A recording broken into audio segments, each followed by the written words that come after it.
bienvenue sur le plateau de Masterclass. Je suis heureuse de vous retrouver. Aujourd'hui, on va aborder le thème du management. C'est notre deuxième session avec notre expert Jean-Philippe. Alors, on va parler des différents types de management. Et si vous aspirez à devenir manager, si vous êtes manager, si vous êtes chef de service, vous devez suivre cette session. C'est la session qui va vous donner des clés pour être le manager 100% au top. Alors, vous êtes sur une émission Paris Centre Chrétien. N'hésitez pas à vous abonner à notre chaîne YouTube et cliquez sur le lien en bas de la description si vous voulez approfondir ce sujet. Je vous dis à tout de suite et c'est Masterclass.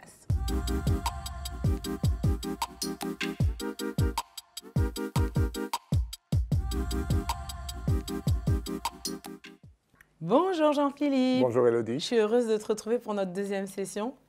Moi aussi. On parle du management aujourd'hui. Oui. Bon, pour ceux qui ne te connaissent pas, représente-toi un petit peu. Qu'est-ce que tu fais dans la vie? Je m'appelle Jean-Philippe. J'ai un métier qui n'est pas très connu. C'est le métier d'actuaire. Un actuaire, c'est quelqu'un qui construit un modèle mathématique pour gérer le risque en assurance. Okay. Donc, je travaille pour les assurances. Ok, d'accord. Et avec moi, tu es avec moi à Paris Centre Chrétien. On est Absolument. dans la même église. Oui, tout à fait. J'ai le bonheur de t'avoir avec moi. Qu'est-ce que tu fais? Raconte un peu en tant que… À Paris Centre Chrétien, je travaille dans le service d'ordre, dans le département qu'on appelle le département de la sécurité. Ouais. Ok, d'accord. Ça fait combien de temps que tu es là? Dans l'église? Ouais. Environ une dizaine d'années. Waouh, ça date déjà. Ça date. Bon, aujourd'hui, on parle des différents types de management. Oui. Tu nous as préparé une session du tonnerre. Vas-y, on va t'écouter. Je pense que c'est vraiment un sujet important et comme on l'a dit plusieurs fois, le management n'est pas réservé à des gens qui ont la fonction de manager. C'est réservé à tout le monde. C'est pour tout le monde. On peut être manager parce qu'on gère sa famille, on peut être manager parce qu'on gère sa propre vie, on gère sa propre vie chrétienne. Et je pense qu'il y a des clés qui peuvent nous permettre d'être efficaces. Donc, on va parler des styles de management. Quand j'ai commencé à m'intéresser au sujet il y a une quinzaine d'années, le management dont on parlait à l'époque était un management très orienté de guerre. Parce qu'on parlait de profils de managers comme Alexandre le Grand, qui était un guerrier, Napoléon Bonaparte, qui était un général d'armée. On parlait de Winston Churchill, Premier ministre britannique, dans un contexte de guerre. On parlait du président américain Dwight Eisenhower, qui était aussi un général d'armée. Ouais, c'était toujours très lié à l'armée, en fait. C'était très lié à l'armée parce que c'était lié à la gestion de conflits. Et on voyait la qualité d'un manager quand il fallait gérer un conflit. Et bizarrement, d'ailleurs, pour faire un parallèle qui sera très court, quand on a eu la crise du coronavirus qui commençait et que notre président Emmanuel Macron a pris la parole, il a dit plusieurs fois, nous sommes en guerre. Ouais. Nous sommes en guerre. Donc en fait, ça veut dire que le management sera éprouvé, sera challengé. Bon, ça, c'était il y a quelques années. Mais en 1971, je crois, il y a deux personnes qui ont développé une nouvelle théorie, et c'est ce dont je veux parler aujourd'hui, c'est du management situationnel. Ok, d'accord. Alors, pour ceux qui ne le savent pas, qui ne connaissent pas du tout le sujet du management, il existe en fait plusieurs types de management et c'est ce qu'on va un peu décrypter aujourd'hui. Alors, quand on est manager, on a une personnalité managériale. Absolument. Et on découvre justement sa personnalité en pratiquant justement le management. Et donc, quels sont ces profils? Il y a différents profils de managers. Il y a un profil qui est très directif. C'est celui qui donne des ordres, qui donne des consignes. Il y a un profil qui est persuasif, donc c'est le manager qui essaie de convaincre les gens de faire quelque chose. Il y a un profil qui est participatif, ou bien, moi j'aime bien dire collaboratif. Donc c'est le manager qui est un peu le manager coach, donc celui qui essaie de comprendre ce que les gens vivent, essaie de les amener quelque part. Et puis un dernier style qui est le style délégatif. En fait, j'aime bien parler de tous ces styles par des verbes. Donc diriger, persuader, collaborer ou participer, et puis déléguer. Ouais. C'est vrai que c'est important de savoir, tu penses, quelle personnalité managériale on a quand on est manager, quand on dirige des gens. Pour toi, c'est important de savoir, là on a notre slide et on doit savoir un peu où on se situe. C'est très important de savoir où on se situe. Pour moi, c'est capital. Mais c'est aussi important de comprendre qu'en fait, un manager doit avoir ces 4 différents styles et doit varier tout le temps. Pour te donner un exemple personnel, un exemple que j'ai vécu à l'église, juste après le premier déconfinement, j'étais dans le parking en train de m'assurer que les voitures et les personnes étaient en sécurité, tout marchait bien. Et puis je vois une dame, une sœur, qui au lieu de marcher sur le trottoir, marche sur la route. Alors moi, j'ai d'abord ma casquette directive par rapport à la fonction qu'on m'a donnée, par rapport à la mission qu'on m'a confiée. Je dis, mais marcher sur la route, c'est dangereux, il y a des voitures qui viennent, etc. Il faut qu'elle marche sur le trottoir. Donc ça, c'est ma première pensée. Donc, manager, directif. Non, manager par rapport à ma fonction, directif. Il faut. Hein, il faut marcher sur le trottoir. Mais la sœur est à 500, elle est à 600 mètres. Et je ne peux pas lui parler, je ne peux pas crier parce que je n'ai pas assez de voix pour lui dire marcher sur le trottoir. Là, je passe à un mode persuasif où je me dis, ben, je vais lui faire des gestes en lui disant, ben, marcher sur le trottoir, marcher sur le trottoir. Et je commence à lui faire des gestes, mais elle continue de marcher sur la route. Et là, je me dis, ben, finalement, ben, manager directif, ça n'a pas marché, manager persuasif, ça n'a pas marché. Et finalement, je me dis, ben, je vais aller vers elle parce qu'elle était peut-être à 300 mètres maintenant. Et je commence à m'approcher d'elle. Et là, j'ai une pensée du management collaboratif, participatif. Et je lui dis, ben, je ne peux pas venir devant elle, elle s'apprête à aller adorer Dieu. Je ne peux pas venir avec des reproches d'emblée à 9h30 du matin. Il dit, je vais lui faire une blague. Et je lui ai fait une blague et je suis allé la voir avec un large sourire. Et je lui ai dit, bonjour ma sœur, si vous insistez vraiment pour marcher sur la route, il faudra me dire quel type de véhicule vous êtes. Alors là, elle a rigolé, elle m'a dit, je suis une Rolls-Royce. Je dit, non, je pense que vous valez beaucoup plus qu'une Rolls-Royce. Et puis je lui ai dit, en fait, c'est mieux de marcher sur le trottoir parce qu'il y a des voitures qui viennent, etc., etc. Et là, elle m'a dit quelque chose qui était assez instructif que je ne savais pas. Elle me dit, vous savez, frère, moi je porte des talons et dimanche passé sur le trottoir, j'ai failli me tordre la cheville. Sur la route, c'est plus lisse, c'est plus agréable de marcher, voilà, etc. Donc là, j'ai compris ce qu'elle me disait. Donc on est dans la phase du management collaboratif, participatif, où j'ai compris qu'en fait, elle avait plus d'aisance à marcher sur la route pour des raisons que moi je ne comprenais pas au départ. Et puis finalement, dans la phase délégative, je lui ai dit, écoutez, dans ce cas, il reste 200 mètres. Finissez votre trajet sur la route, mais faites attention aux voitures qui peuvent passer. Donc, en fait, le manager ne peut pas avoir un seul style. Moi, personnellement, dans mon enfance, j'ai fait beaucoup de sports de combat, des sports individuels. Donc, j'ai un style naturellement directif où je dois m'en sortir seul, je dois gagner seul. Mais si je reste directif, il y a beaucoup de collaborateurs avec lesquels ça ne passera pas. Bien sûr. Moi, ce que je sais du management, en fait, c'est que il est important, et tu l'as dit, d'avoir les 4 styles, mais de manière équilibrée. Tout à fait. C'est ça. Il y a des managers parfois qui sont trop directifs et qui ne savent pas passer en mode collaboratif parce que peut-être que parfois certains se disent qu'être collaboratif, donc dans la collaboration, c'est laisser la personne choisir ou décider. Et donc du coup, si je suis dans ce style de management-là, je perds mon autorité. Oui, absolument. Et pour donner un parallèle par rapport à mon expérience professionnelle, en général, les managers trop directifs ne sont pas aimés, ils sont plutôt craints.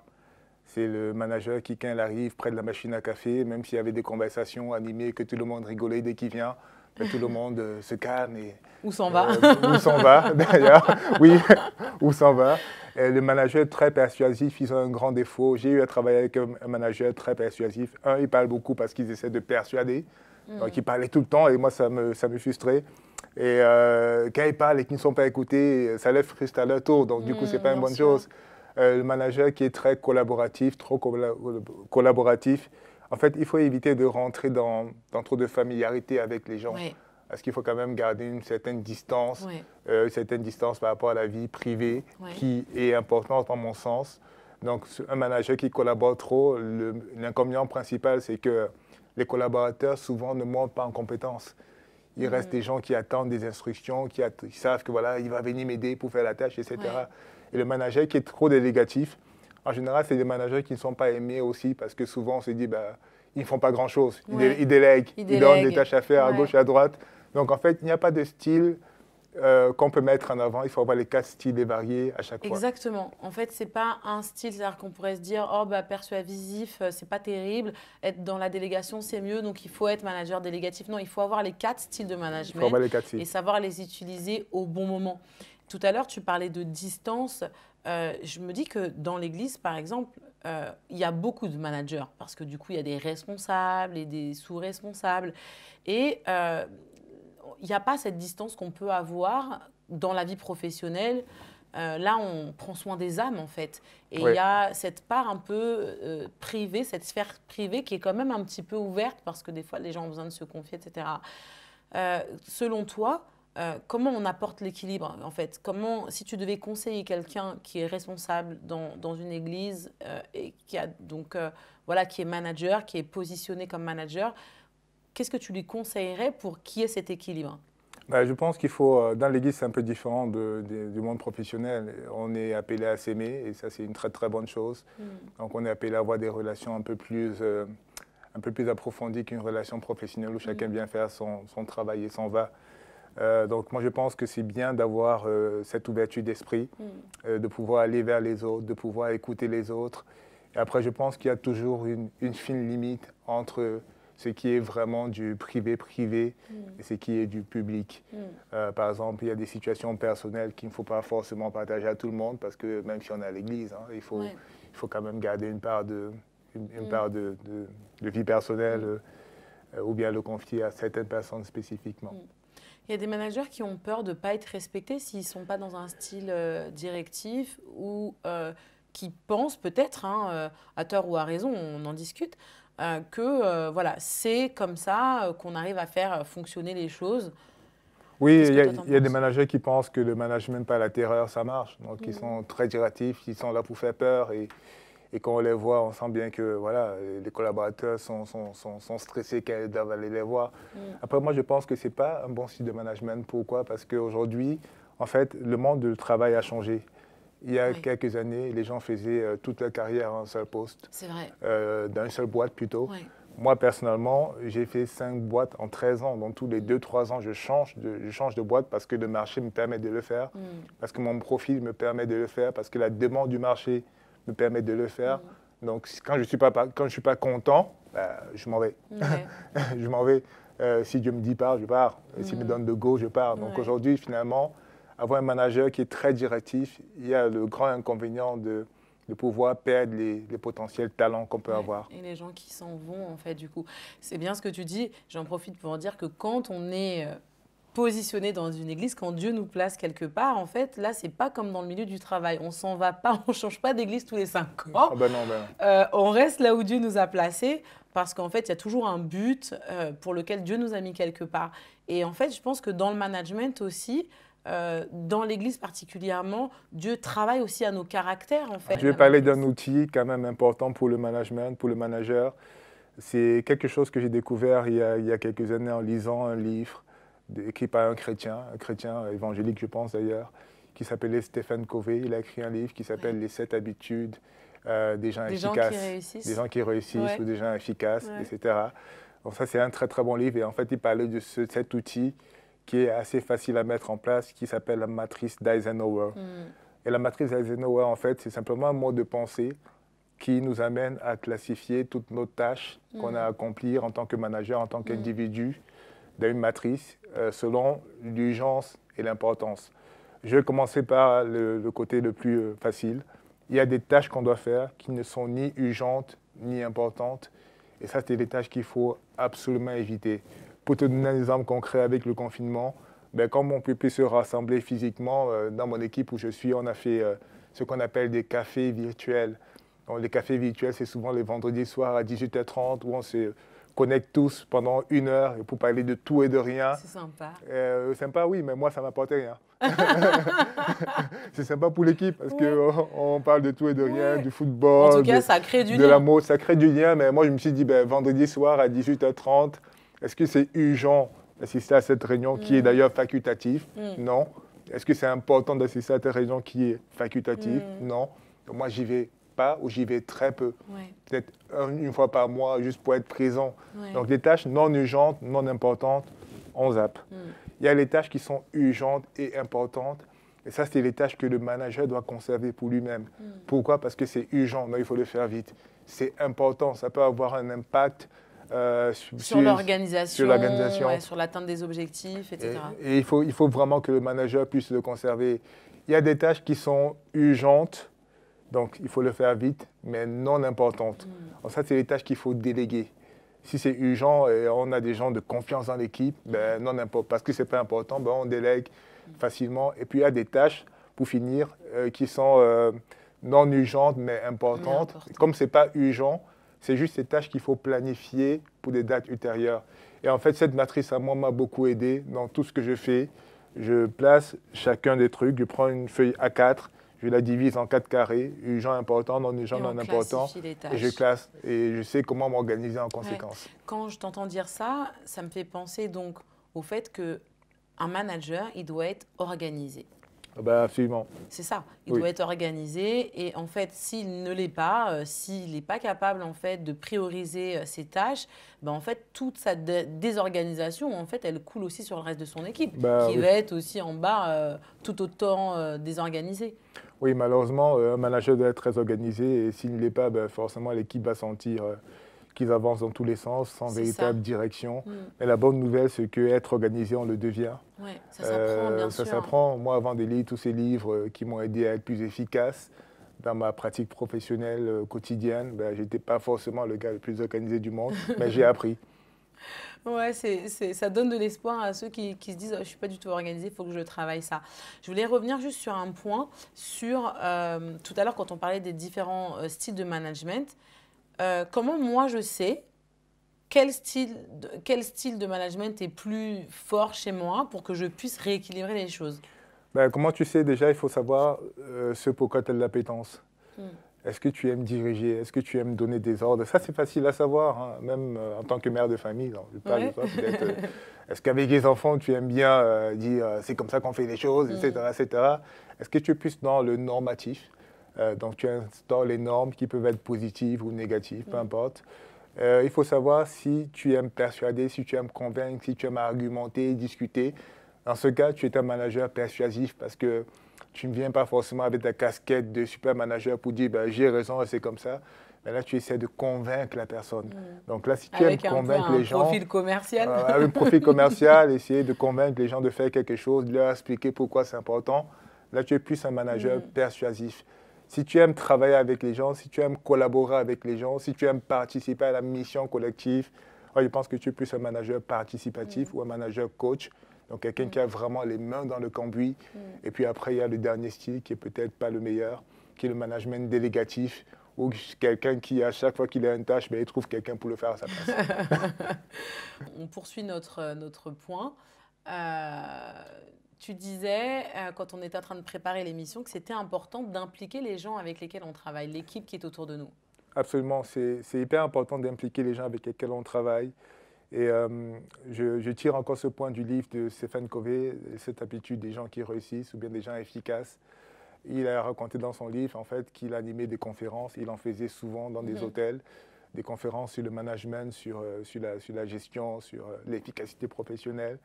Et il a dit dans ce livre qu'il est allé dans un hôtel où il s'est rendu compte qu'en fait, ils avaient un niveau d'excellence dans le service qu'il n'avait jamais vu. Les gens étaient tellement bons qu'ils anticipaient même ses besoins. Il n'avait même pas le temps de demander quelque chose. Il y a quelqu'un qui avait déjà vu, ben, il lui manque ça, il lui manque un marqueur rouge, et il allait chercher. Et dès qu'il demande, ben, la chose est là.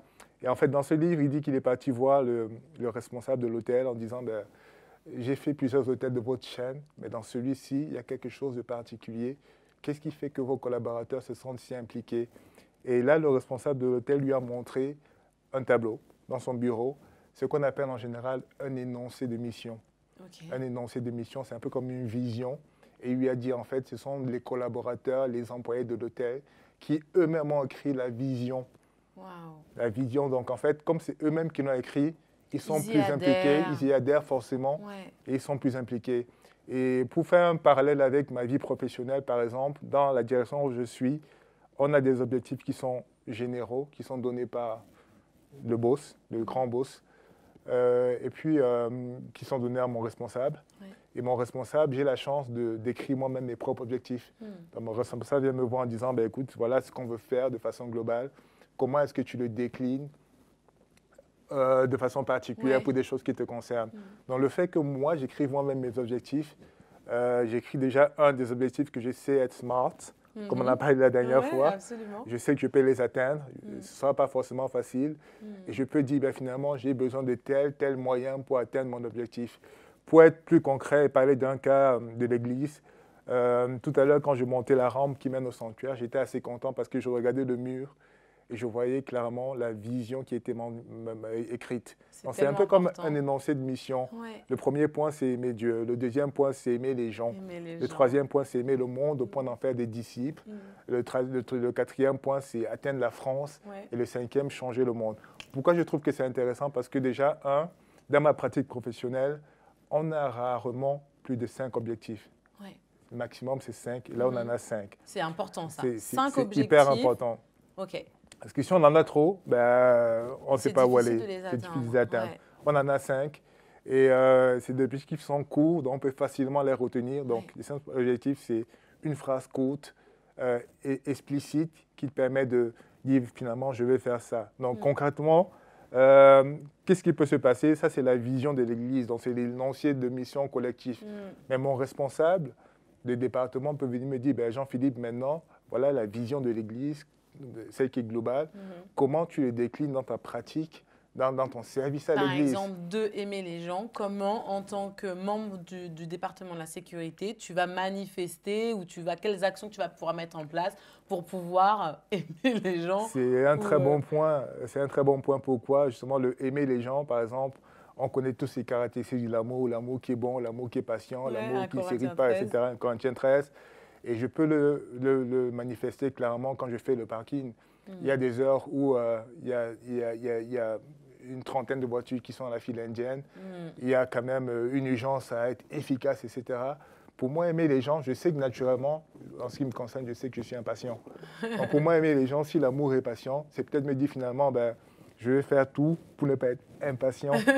Et d'ailleurs, l'impatience, un jour, a failli me coûter cher parce qu'un jour, je conduisais, j'étais dans une rue et il y avait un véhicule devant moi qui n'avançait pas assez. Et moi, comme j'étais pressé d'aller où j'allais, j'ai vite fait de klaxonner assez fortement pour demander à la personne, il faut avancer, il faut avancer. Et là, en fait, ils se sont avancés. C'était 2 jeunes avec des casquettes.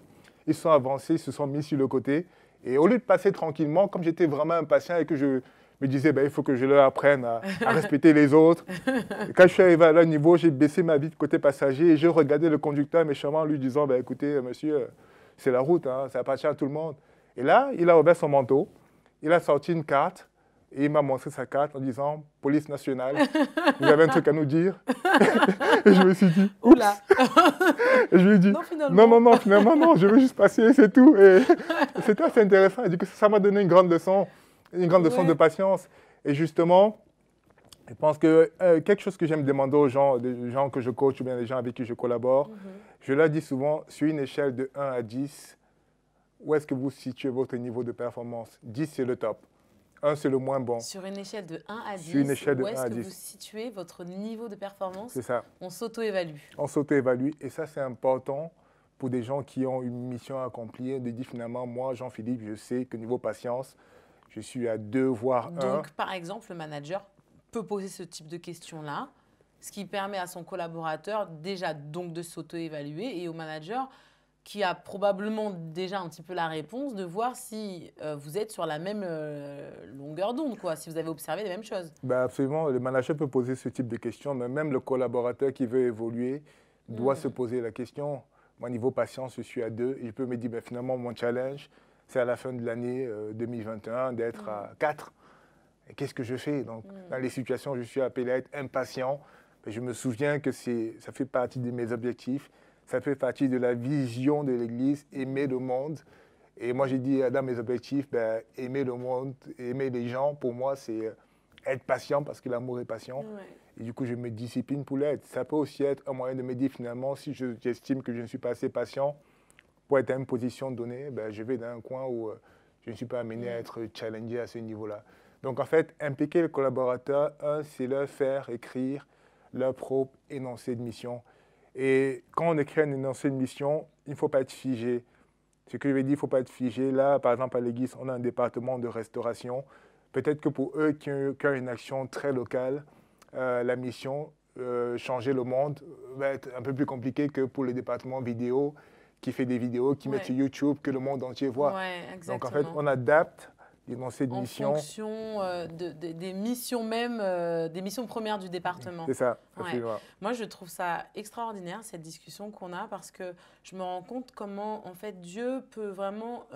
Dieu nous met à des place spécifique dans nos vies professionnelles. Et en fait, on voit qu'on peut vraiment faire une retranscription des outils en fait, qu'on apprend dans notre vie de tous les jours dans l'Église, en fait. Parce que ce que tu dis, ça a tellement de sens quand, effectivement, là, cette vision, elle est écrite sur notre pente. Quand on arrive à l'Église, on voit ces grands panneaux avec ces 5 objectifs, en fait, si on parle en termes professionnels, mais qui sont, en fait, les 5 points de notre vision, en fait.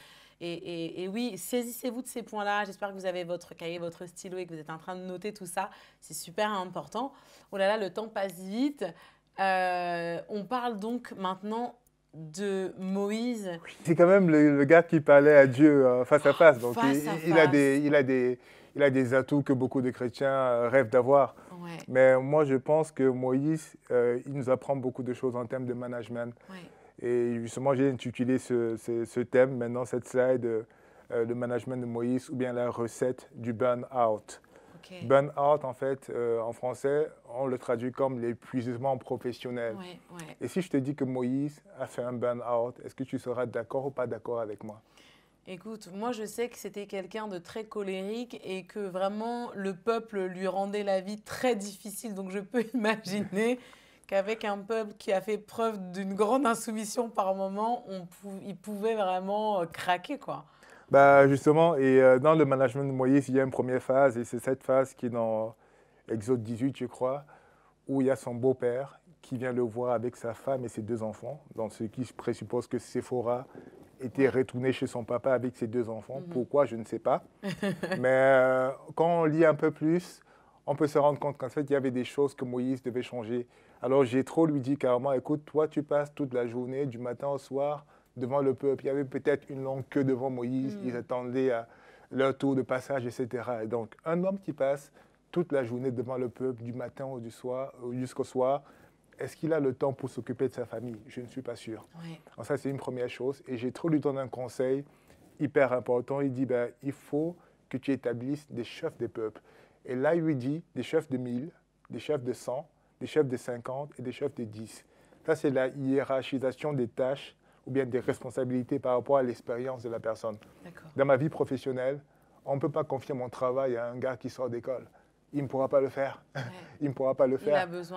Il a besoin d'apprendre. On va lui confier des tâches peut-être différentes. Donc, premier conseil de Jéthro, qui est un conseil judicieux, établis des gens qui vont t'aider dans ta tâche, etc. Juste pour donner un parallèle, Jéthro, dans nos organisations actuelles, aurait peut-être le rôle de ce qu'on appelle un Chief Operation Officer. Ou un patron des opérations, quelqu'un qui est là pour s'assurer que tout marche de la bonne façon, etc. Donc ça, c'est le rôle qu'il joue, coordinateur. Donc c'est le rôle qu'il joue.